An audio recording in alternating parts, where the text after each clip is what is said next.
The New Zealand fur seal, familiar to many of us for perching up on our rocky shores, is lucky to still be here at all.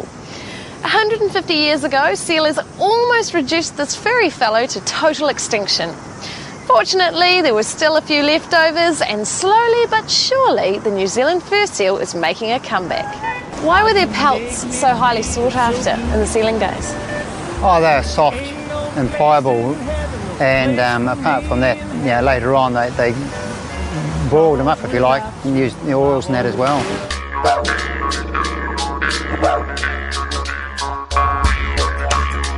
G'day guys, and welcome to Aussie English. My objective here is to teach you guys the English spoken down under. So whether you want to speak like a fair income Aussie, or you just want to understand what the flippin' hell we're on about when we're having a yarn, you've come to the right place. So sit back, grab a cuppa and enjoy Aussie English.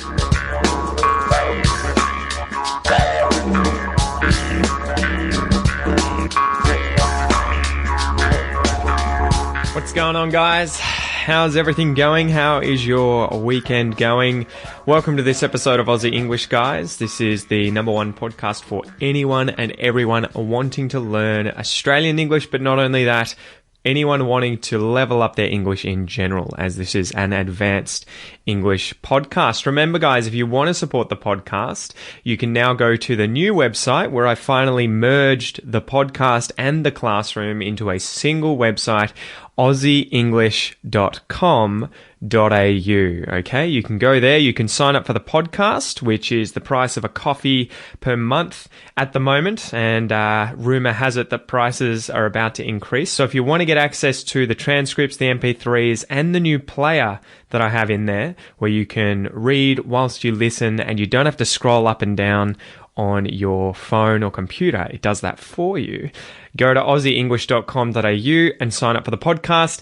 And if you want the bonus content, if you want all the courses to work on pronunciation, to expand your vocab, to improve your grammar, to improve your speaking abilities and learn things like contractions, reductions, linking, all the advanced courses that I have, sign up to the classroom at aussieenglish.com.au, which you can try for your first month, still at the moment for $1, but again, rumour has it, prices are going to go up in the future.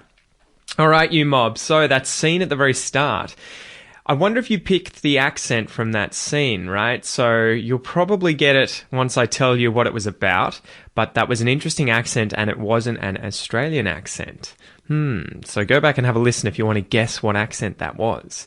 So the video was about the New Zealand fur seal, and it was from a TV show called Meet the Locals. You can watch the entire clip via the link in the transcript and jump over to YouTube.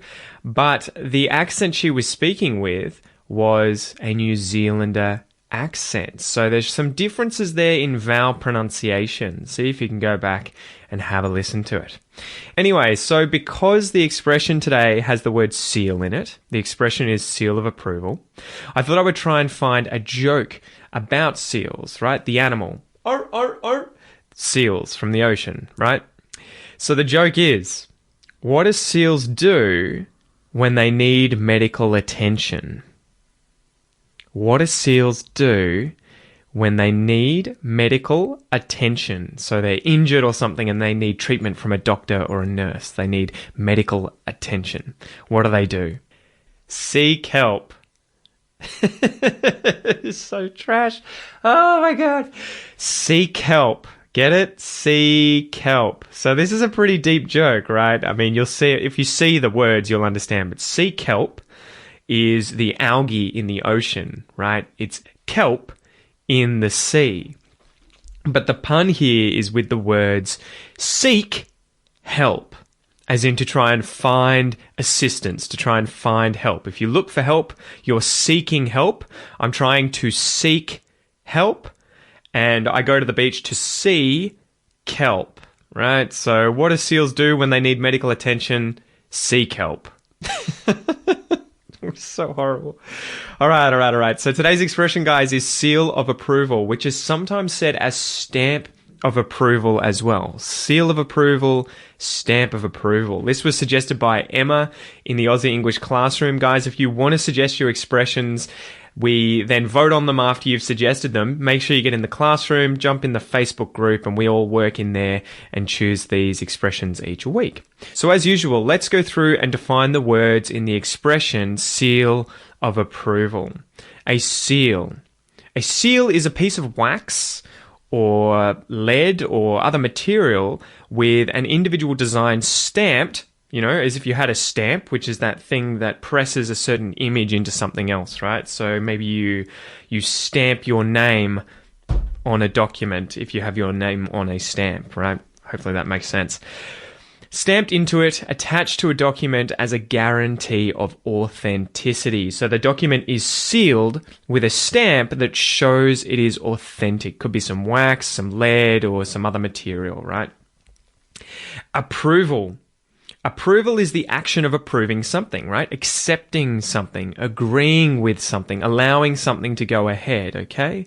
So you usually ask for someone's approval before you do something. You might ask your boss for approval to make some changes at work, or you might ask your parents for their approval to go out on the weekend, right? Approval. So let's define the expression seal of approval or stamp of approval, as you may hear it sometimes.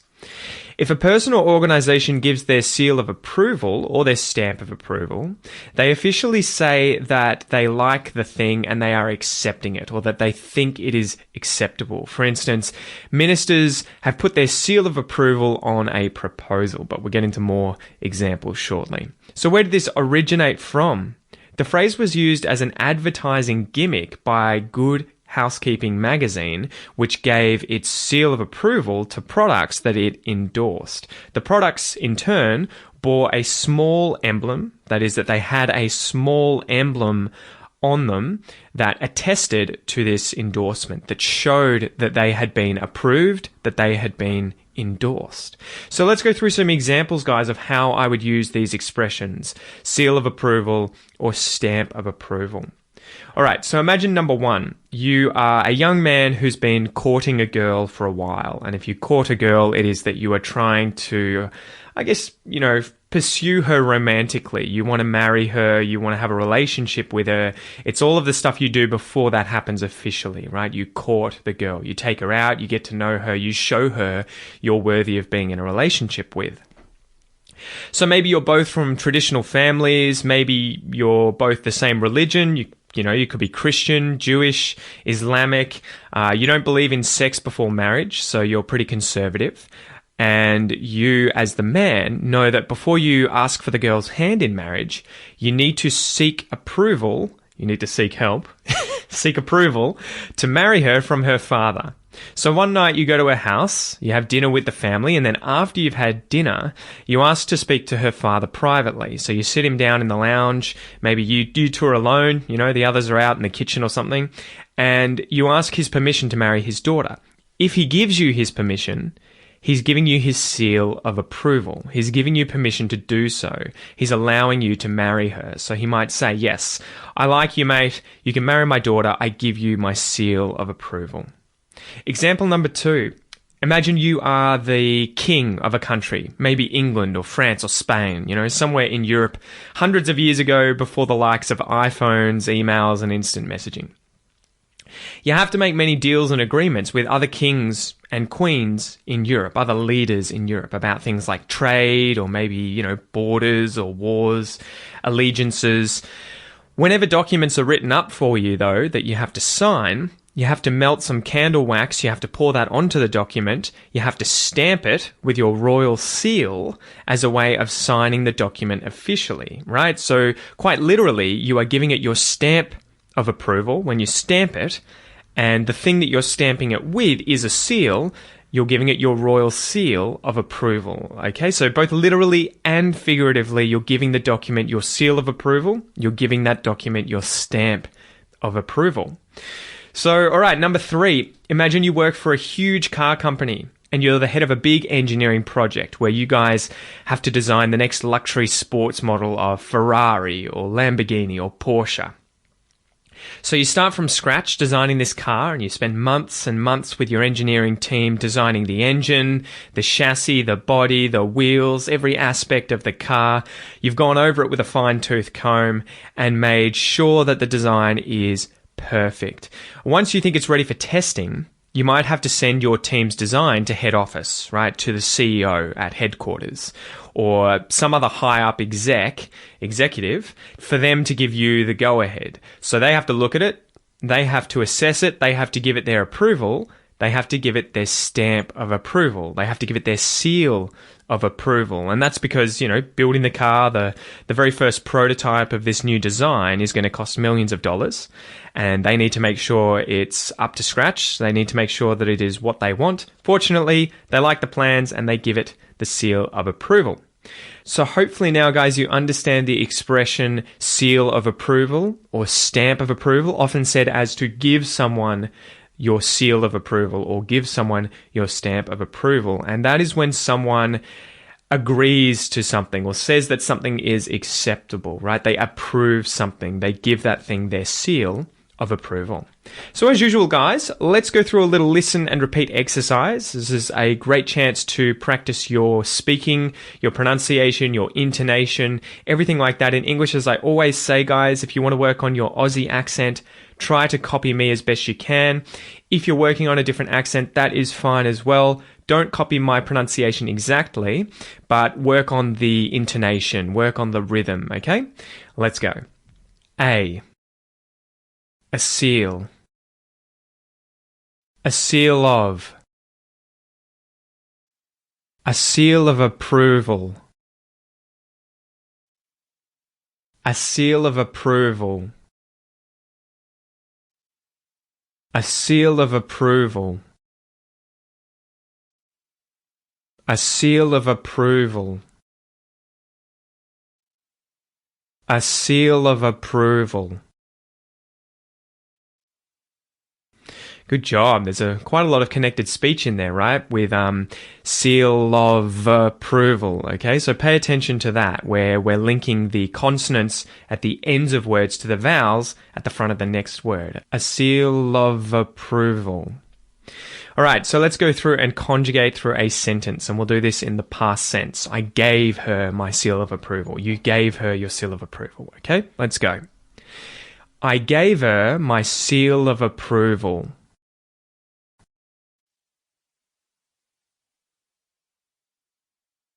You gave her your seal of approval.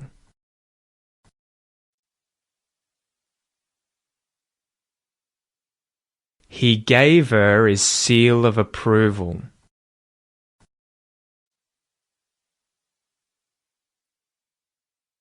She gave her her seal of approval.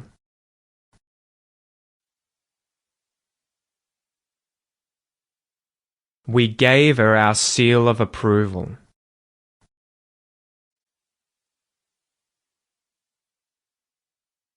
They gave her their seal of approval.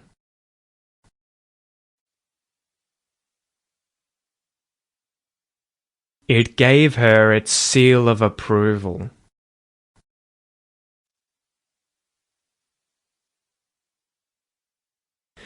Good job, guys. Good job. Keep working on those exercises because they will definitely help and you'll learn to do that intuitively. But don't forget that if you want to fast track your improvement when it comes to speaking, when it comes to pronunciation, rhythm, everything like that, make sure that you sign up to the Aussie English Classroom, guys. Remember, it is just $1 for your first month. If you haven't joined up already, there are no excuses. Everyone can afford $1 no matter where you are in the world. And you can get in there for at least 30 days and use all the material with no restraints, with no limits. And if it's not for you, you can cancel before the end of that 30 days, guys. I do this because I want you to get the most out of this as possible. I want to help you guys improve your English as much as possible. All right, spiel aside, let's get into the Aussie English fact. So I thought I would talk about seals. For obvious reasons, right? Seal of approval. I was thinking, what can I talk about? Australia has seals, right? That animal at the beach or in the ocean. So I'll talk about seals in Australia. All right, so Seals in Australia. What are seals and which species are found in Australia and Aussie territory? So seals are aquatic mammals that have flippers instead of hands or feet, and they spend the majority of their time in the ocean, although they come back onto the land to reproduce. And so they're similar to things like dolphins and turtles with regards to flippers, which is kind of a more dexterous appendage than, say, what fish have, right? Their forelimbs or their hind limbs are sort of shaped like a paddle. So seals, alongside sea lions and walruses, belong to a group called the pinnipeds, which means having feet as fins in Latin. Worldwide, there are 33 species of pinnipeds, 10 of which are found in Australian waters. I didn't know that. We have a third of them here in Australia, or nearly a third.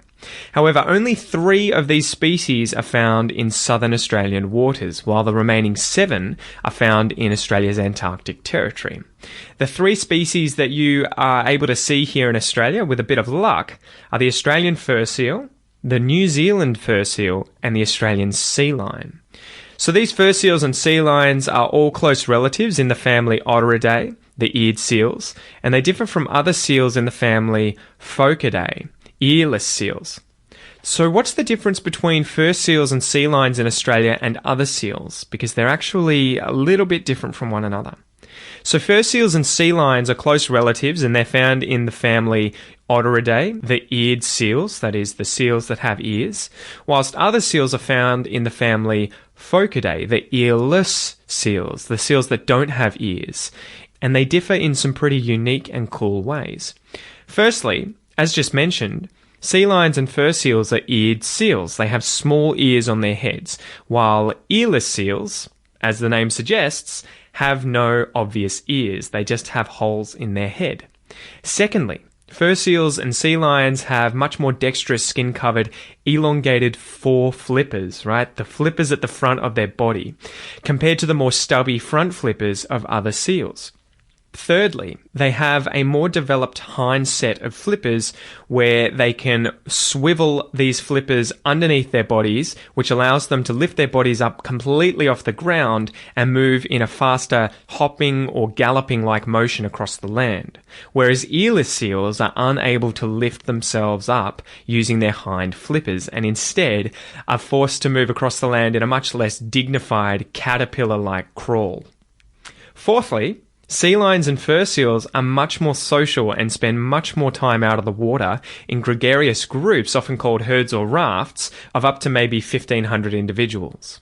And lastly, as a result of being so social, they make a great deal more noise. They bark, they communicate with each other, and they do this a great deal more than their more docile and solitary earless seal cousins, who only resort to using soft grunts when they're forced to, awkwardly socialize in situations. Seals and humans in Australia. So for tens of thousands of years, Aboriginals have hunted seals for food and skins across southern Australia in places like Tasmania and the mainland above Bass Strait. In the late 1700s, a new competitor showed up, the sealers, belonging to the British colony. These guys made their way around southern Australia, and unlike their more passive Aboriginal rivals, who only killed what they needed, the sealers were driven by profit and killed without restraint until their ships were full of seal meat, skins, and oil to be traded and sold back into the colonies or exported back to Europe. To both the detriment of seals and Aboriginals alike, sealers all but completely wiped out seal populations by 1820, so it took them a few decades, by which time only a few remnant populations remained, and many breeding colonies had been completely destroyed, such as the sea lion colonies in Bass Strait. Fortunately, none of these species went extinct, and all have since bounced back since that time, although many face both direct and indirect threats from humans, including a reduction in food supply, human disturbance, oil spills, and chemical contaminants, as well as disease. So where can you see seals in Australia? So you'll find seals all along the southern coast of Australia, from Sydney going south into Victoria and Tasmania, which is where you'll find the Australian and New Zealand fur seals, west into South Australia, where you'll start to see sea lions as well, and then further west into Western Australia and up the coast as far north as Shark Bay. So some great places to see seals and sea lions include Montague Island in New South Wales, Phillip Island in Victoria, where I've been, and there's a great place there that you can check them out at Seal Rock, Seal Bay in South Australia, and Shoalwater Marine Park near Perth in Western Australia. So thanks for joining me, guys. I hope you learned a bunch today, a whole heap of English, a whole heap of facts, and I will see you in the next episode. All the best. G'day, mate. Thanks for listening to this episode of the Aussie English Podcast. If you wish to support the podcast and help me keep bringing you content, you can do so via my Patreon page. Remember, it's my mission here at Aussie English not only to help you understand Australian English, but to speak it like a native. If that's your goal, make sure you enroll in the Aussie English Classroom, guys, where you'll get all the bonus content for today's episode designed to improve your English even faster. Have a ripper of a day, and I'll see you in class.